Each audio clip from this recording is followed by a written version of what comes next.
Essa teoria começa na batalha contra as formigas, onde Killua estaria indo na direção da luz que Gon estava fazendo.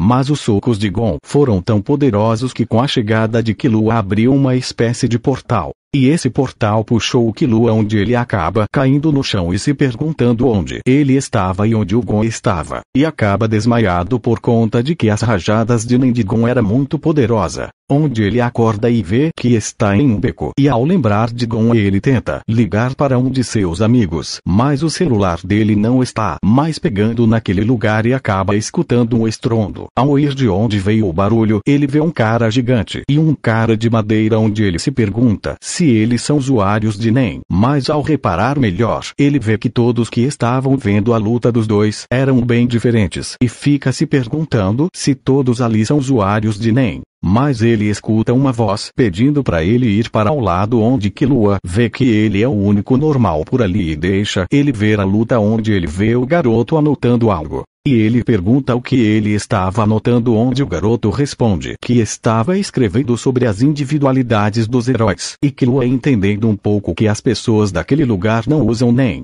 pergunta ao garoto qual a individualidade dele, onde o mesmo responde com um tom triste que não tem. E então, impressionado que algumas pessoas desse lugar não têm individualidade, ele pergunta o nome do garoto, onde ele responde que o nome dele é Midoriya, e pergunta o nome do nosso protagonista, que ele responde que se chama Killua.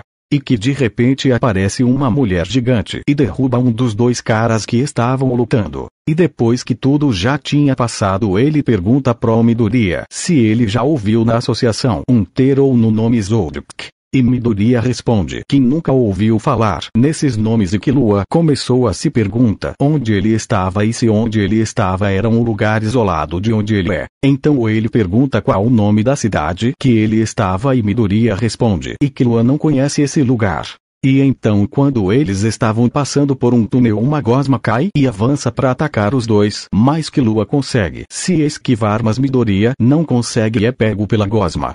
Onde Killua pensava em eletrificar a gosma, mas iria pegar no Midoriya. Então um homem chega, falando que não precisa se preocupar porque ele está ali, onde ele causa uma pressão que faz a gosma desgrudar do Midoriya, mas também acaba pegando no Killua, que acaba desmaiado os dois. Quando os dois acordam, o homem que os salvou era o herói número 1 e Midoriya fica muito feliz por estar conhecendo seu ídolo. E Killua, entendendo que aquela pessoa é famosa, ele começa a fingir que o conhece também. Depois que o All Might diz que vai embora, ele dá um pulo, mas vê que ele está mais pesado e vê que os dois jovens que ele salvou estavam em suas pernas e pousa em um prédio. E pergunta o porquê deles terem o agarrado. Midoriya diz que é porque ele queria fazer uma pergunta, e Killua diz que apenas estava seguindo o Midoriya. E All Might, por estar cansado, acaba mostrando sua forma fraca, onde os dois ficam impressionados. E ocorre tudo como na história original, até a parte que o Bakukou e pego pela gosma. Quando o Midoriya vê isso e corre para salvar seu amigo, e Killua, vendo isso, corre para tentar ajudar o Midoriya. Os dois estavam tentando arrancar aquela gosma, mas Killua pensou em usar a sua eletricidade para tirar a gosma, mas quando ele irá fazer isso, o All Might apareceu novamente para salvar eles. Quando tudo já tinha passado, os heróis estavam brigando com o Midoriya e o Killua ia elogiando Bakukou por resistir tanto. Então, quando tudo já tinha acabado, o Midoriya pergunta pro Killua onde que ele mora, e Killua responde que não tem onde morar. Então Midoriya o convida para passar a noite na casa dele, que Killua aceita. Então o Bakukou aparece para agradecer os dois, mas falaria que isso nunca mais aconteceria, e que quando ele for o herói número 1 eles que vão precisar de ajuda, e vai embora. Quando eles estavam se aproximando da casa do Midoriya, o All Might aparece e faz o mesmo discurso, onde Midoriya fica feliz e Killua fica desconfiado do porquê All Might estar querendo um sucessor sem poderes.